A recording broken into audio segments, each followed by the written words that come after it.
2 tahun saya nggak ngobrol sama sekali ke orang tua. Di situ itu saya merasa gagal lah jadi anak.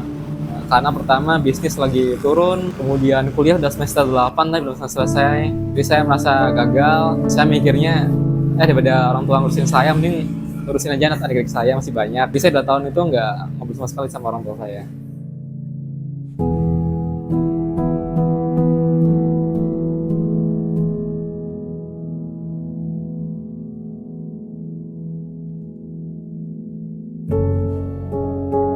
Ya, perkenalkan nama saya Dinis Pascal Maulana Ma'ruf. Saya berdomisili sekarang di Tonjong, Majalengka. Bisnis yang saya geluti sekarang ini mie ayam telur bebek, nama brandnya Warung Karuhun. Ya, emang dari dulu saya suka kuliner ya. Dulu saya sekolah di Malang itu di Tata Boga, jadi masak-masak. Jadi emang sejak SMK itu sudah suka jualan.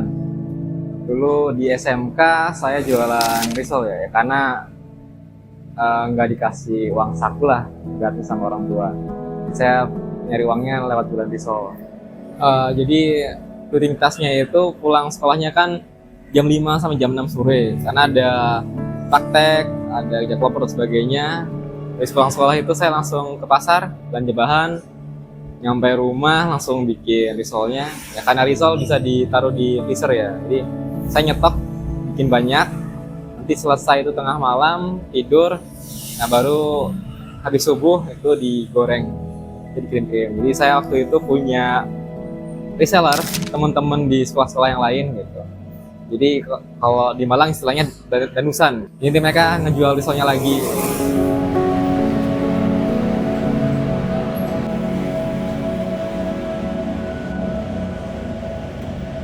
Ya kalau dibilang mengganggu sekolah sih enggak, karena cuma bagi saya itu lucu gitu. Karena saya harus berangkat lebih pagi ke sekolah itu cuma naruh tas saja. Jadi berangkat pagi ke sekolah naruh tas, habis itu saya keluar lagi tuh untuk nganter ke sekolah-sekolah lain. Awal-awal sih kalau keluar sekolah lagi itu harus izin dulu satpamnya ya. Tapi saya cari solusi, ngomong dulu ke wakil kepala sekolah biar kasih surat izin. Tapi setelah langsung sering saya keluar untuk nganter itu, wakil kepala sekolahnya tanya gitu. Ketika saya jelaskan, saya butuh untuk ini itu, setelah akhirnya dikasih privilege lah intinya. Jadi saya boleh keluar masuk sekolah bebas asal untuk nganter risol tadi itu. Dan itu nggak cuma ke satpamnya aja, tapi ke guru-guru mata pelajaran juga sama. Karena kan nganter risolnya itu bisa 1-2 jam keliling-keliling Malangnya itu. Jadi pasti nggak ikut mata pelajaran yang pertama sampai kedua. Jadi privilege lah gitu.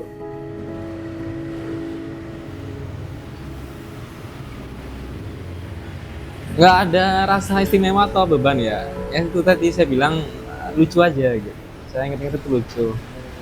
Jadi kayak ya biasa aja gitu, normal aja. Karena emang gurunya sendiri yang bilang kalau ya udah kamu kalau mau nganter aja nggak apa-apa. Toh kamu juga udah bisa gitu.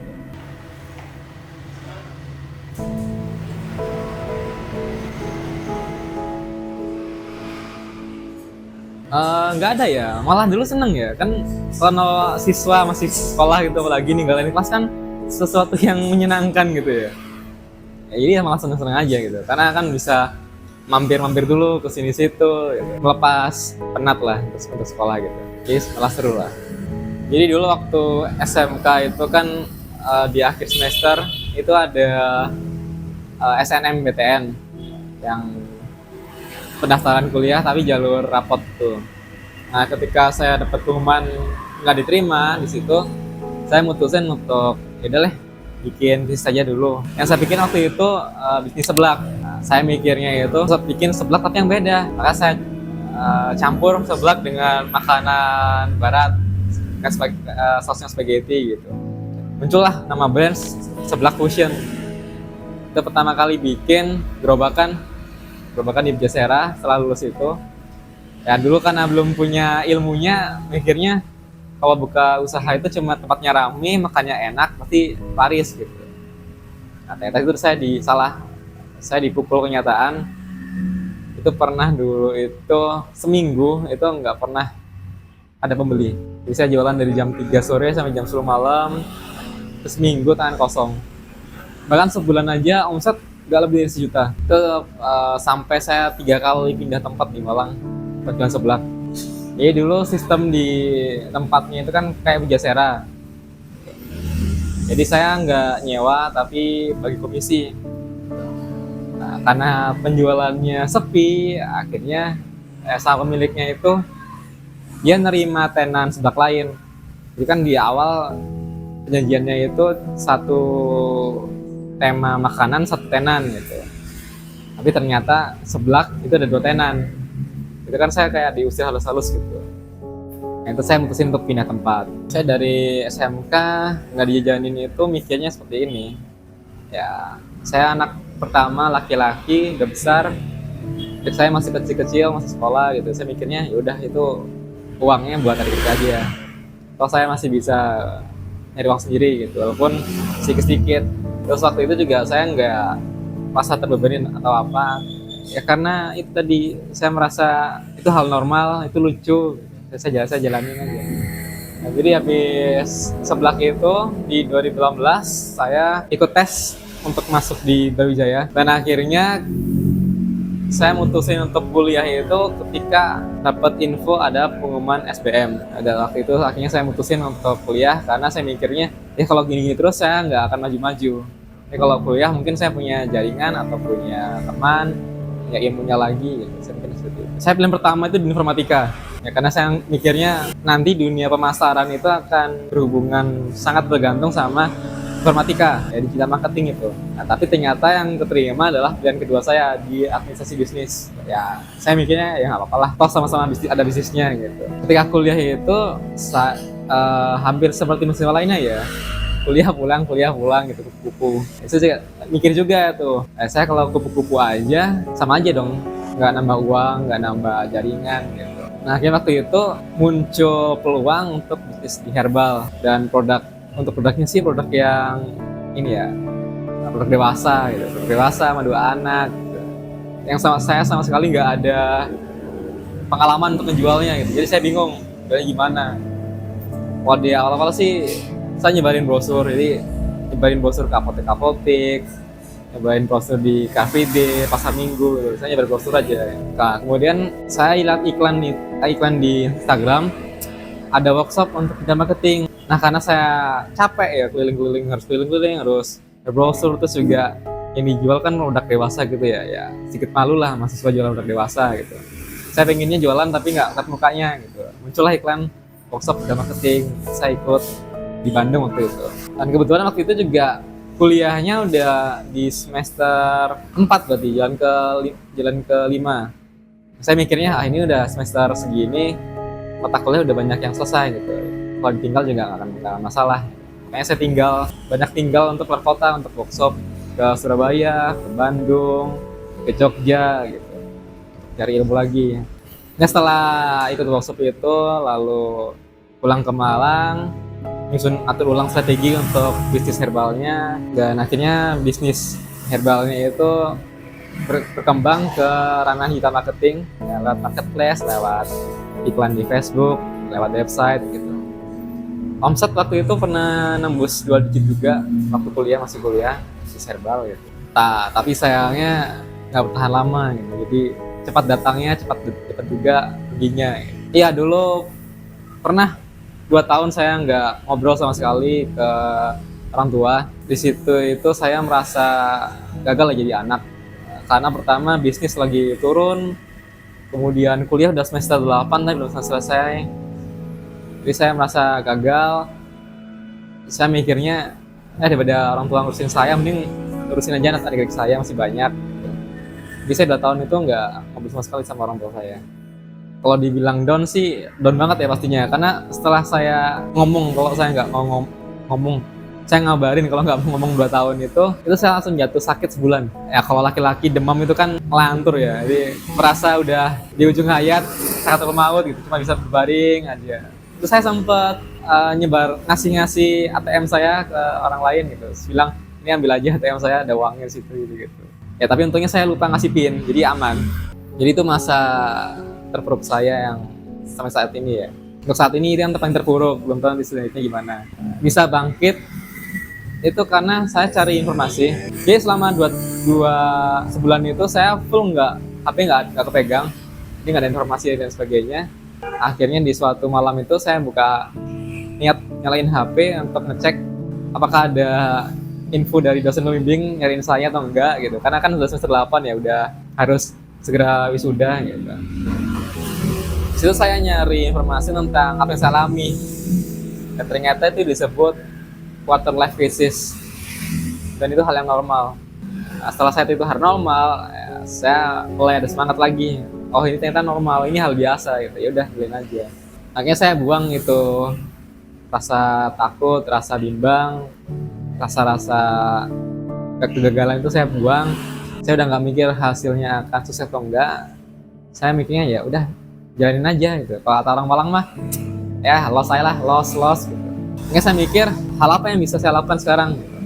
Kalau bisnis agak berat untuk dijalani lagi.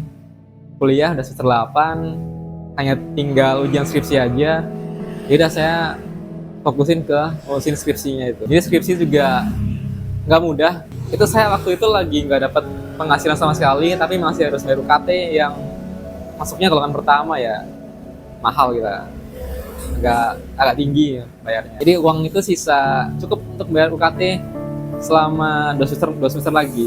Jadi saya mikirnya, ini kalau saya 2 semester nggak lulus, ini saya selesai. Nah, sialnya semester 9 berarti itu cuma saya pakai buat konsultasi skripsi aja. Jadi waktu itu skripsinya kan saya banyak ditolak judulnya. Itu karena saya nggak mau skripsi saya itu hal-hal sepele gitu. Saya pengen sesuatu yang beda. Waktu itu karena saya punya pengalaman di marketing di Facebook Ads, saya pengen ngambil skripsi yang ada unsur Facebook Ads-nya. Nah, permasalahannya adalah saya nggak punya bahan untuk dijadikan bahan skripsi. Nah, setelah saya bimbang sekian bulan, akhirnya pada akhir-akhir semester itu bulan November, ada telepon lah dari perusahaan di Jawa Barat nawarin kerjasama untuk saya ngebantu jalankan iklan Facebooknya ya dengan gaji sekian benefit sekian gitu. Tapi itu saya nggak pikirin dulu karena yang saya butuhkan waktu itu subjek penelitiannya ya. Saya mah deal aja gitu. Baru di semester 10 saya pengajuan judul baru di ACC, kerjakan, itu mulus gitu. Saya juga bingung mikirnya, kok bisa mulus ya? Saya lagi down, tiba-tiba ada yang nelpon dari pabrik yang harusnya 2 semester selesai. Kita ada tambahan lagi uang, dapat tambahan materi buat skripsi gitu. Itu saya masih belum ngobrol sama orang tua itu 2 tahun itu. Jadi ya masih jauh-jauhan sama orang tua skripsi itu. Ya kalau orang lain skripsi bisa nelpon orang tua, sumpek dan sebagainya. Kalau saya skripsi sumpek ya jangan sendiri di rumah. Gitu. Paling sama curhatnya sama AI, lihat di BT gitu. Setelah selesai yudisium, skripsinya selesai, itu kan harusnya bisa daftar wisuda untuk segera wisuda gitu. Tapi karena waktu itu masih hubungan saya sama orang tua masih canggung, belum dekat, saya mikirnya nanti aja wisudanya nanti aja tahun depan gitu. Karena yang penting udah lulus, udah yudisium, udah lulus, tinggal wisuda aja gitu. Saya mikirnya gitu. Nah, ternyata tiba-tiba selesai skripsi itu Oktober, Novembernya saya terdaftar di wisuda gitu. Saya kaget karena saya nggak ngerasa daftar gitu. Ya udah, mau nggak mau saya hubungin orang tua kalau bilang saya November sudah mau datang ke Malang ikut wisuda bersama gitu. Ya dari wisuda itu akhirnya sedikit hubungan sama orang tua membaik-baikan lah. Ya saya mikirnya saya sebagai kakak, sebagai anak pertama gagal itu kan mempengaruhi diri saya gitu. Ya sebagai anak pertama, sebagai kakak kan harus sukses. Jadi pressure-nya berat. Jadi ketika saya banyak gagalnya, ya saya mulai down. Saya bangkit. Ya waktu selesai wisuda itu kan saya udah deket lagi sama orang tua gitu. Ya saya ngobrol-ngobrol, terus ada peluang di Majalengka kalau buka bisnis itu menyenangkan gitu. Dan saya punya kesempatan, punya keinginan untuk buka kuliner lagi ya. Karena emang awalnya kan saya bisnis kuliner, sukanya di kuliner. Ya saya coba buka mie ayam. Saya cari info dulu mie ayam itu seperti apa. Saya belajar itu sampai ke Tangerang, ke Mas Agus mie ayam teman Tangerang. Itu viral banget saya sana belajar cara bikin mie ayamnya gimana, cara bikin mie ayamnya, cara ngulung mie ayam, masaknya. Bahkan saya belanja peralatannya di sana. Jadi di Majalengka naik bis ke Tangerang, terus pulang naik bis itu juga bawa borongan banyak tuh, bawa bulang-bulang banyak gede. Awal-awal trial error ya, kita pakai mesin yang harus manual itu bikin minyak ya capek gitu. Itu bikin 2 kilo adonan aja bisa seharian giling-gilingnya gitu. Kemudian beli mesin otomatis yang kecil, yang merek Vomek, itu gak sama karena mesinnya kecil. Itu kita pakai testing resep seharian full, 2 hari rusak karena kepanasan. Itu pernah juga. Kita cari-nyari resep dan akhirnya ketemulah resep rahasia yang pakai telur bebek. Kita mikirnya kalau yang lain pakai telur ayam, kita nggak pakai telur bebek gitu. Kan telur bebek kan punya kandungan protein lebih tinggi. Artinya kalau proteinnya lebih tinggi dia akan lebih gurih, kemudian teksturnya akan lebih kenyal. Nah awal-awal itu ketika testing bau anyir, kemudian cepat bau, disimpan itu bisa lama. Gitu. Ya kita cari-cari lagi solusinya apa. Akhirnya ketemu, kita bagi-bagiin ke tetangga-tetangga. Ketika dirasa rasanya udah oke, nah baru kita persiapan untuk buka di bulan November. Jadi ada trial errornya ada sekitar 7 bulanan lah. Masa malu kan nggak ada masa malu, pede aja. Karena kan kita kuliah itu sejatinya bukan untuk jadi pegawai, tapi untuk kita bisnis sendiri. Jadi bisnis apapun kalau kita semangat ngerjainnya, saya nggak rasa malu. Malah saya suka, apalagi di kuliner, nggak rasa malu. Jadi yang di warung Karuhun itu yang kita tonjolkan adalah mie ayam telur bebeknya. Jadi kita pakai telur bebek asli, kemudian pembuatannya itu fresh. Jadi dibuat hari ini, habis hari ini. Kemudian kita masaknya itu kita nggak pakai micin MSG, kita nggak pakai pengawet. Jadi benar-benar cuma bisa tahan 1 hari di kulkas mie-nya itu. Kita masak ayam semurnya, ceker ayam, bakso juga tanpa micin, tanpa pengawet. Jadi ya sehari masak, sehari habis. Dan di warung Karuhun ini juga selain ada mie ayam telur bebek, kita punya menu bubur ayam, kemudian punya pancong lumer. Ya karena tidak pakai micin MSG yang mengawet, jadi mie ayam kita itu bisa dimakan di segala umur ya. Jadi mulai anak-anak, seorang dewasa, orang sakit itu boleh makan. Jadi kalau orang lain bilang jangan terlalu banyak makan mie, wah kalau di sini malah tiap hari makan itu nggak apa-apa. Karena saya mikirnya mie ayam sekarang itu bukan makanan cemilan biasa lagi gitu. Apalagi di daerah Jakarta sekarang mie ayam malah jadi sarapan. Jadi mikirnya saya sekarang mie ayam itu bisa jadi makanan pokok mie itu. Karena sekarang di rumah-rumah mana sih yang nggak nyetok mie instan gitu atau mie kering lah. Berarti semua rumah pasti punya mie lah. Bisa mikirnya pasti mie akan menjadi salah satu makan Indonesia selain nasi. Makanya saya buka mie ayam. Apalagi udah familiar lah Indonesia sama mie ayam gitu. Kita nggak perlu nge-branding lagi, kita nggak perlu edukasi masyarakat lagi untuk apa sih mie ayam itu, menu apa sih gitu.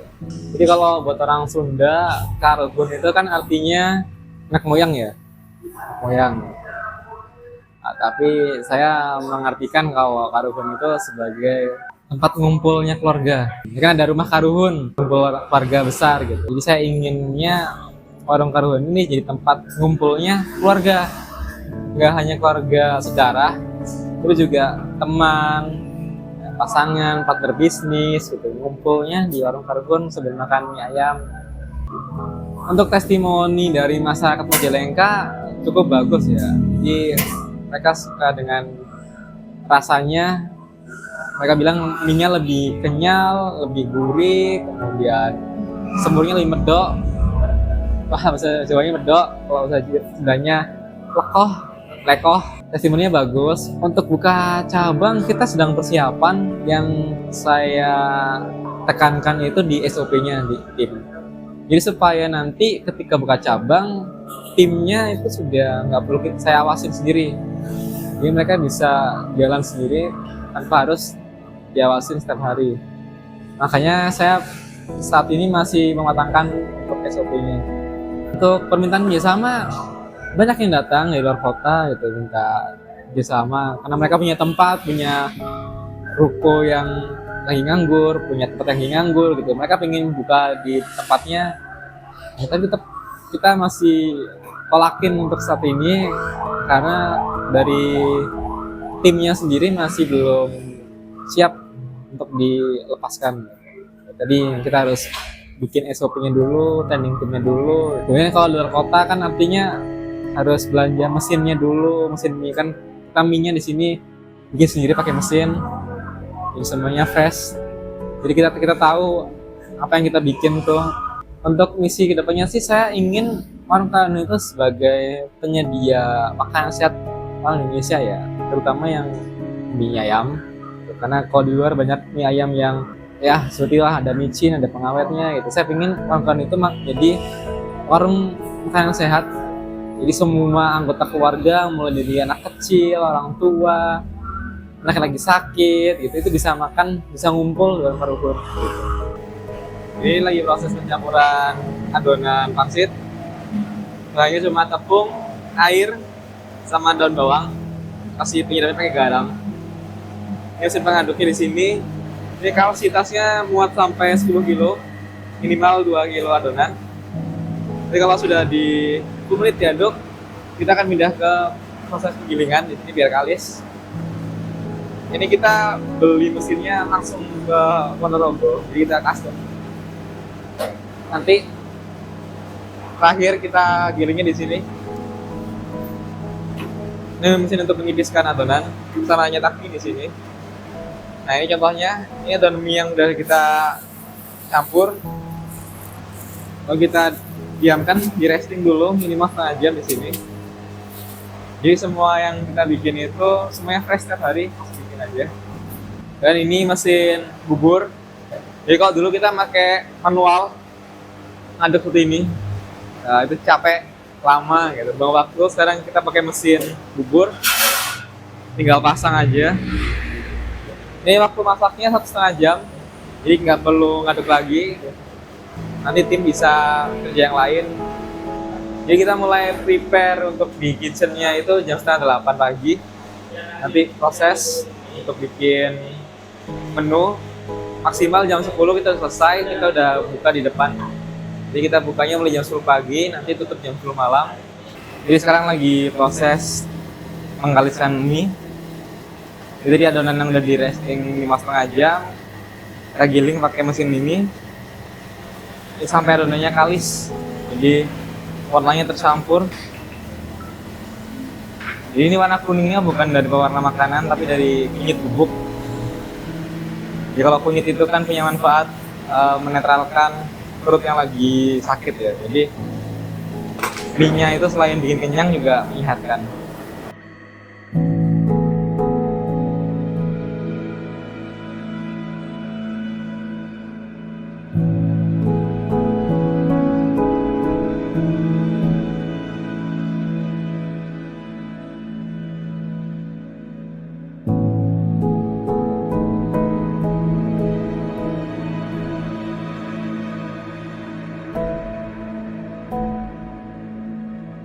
Jadi itu misi Warung Karun ke depannya, kita ingin ekspansi untuk jadi penyedia makanan sehat warga Indonesia, khususnya di mie ayamnya. Oh, ya. Terima kasih.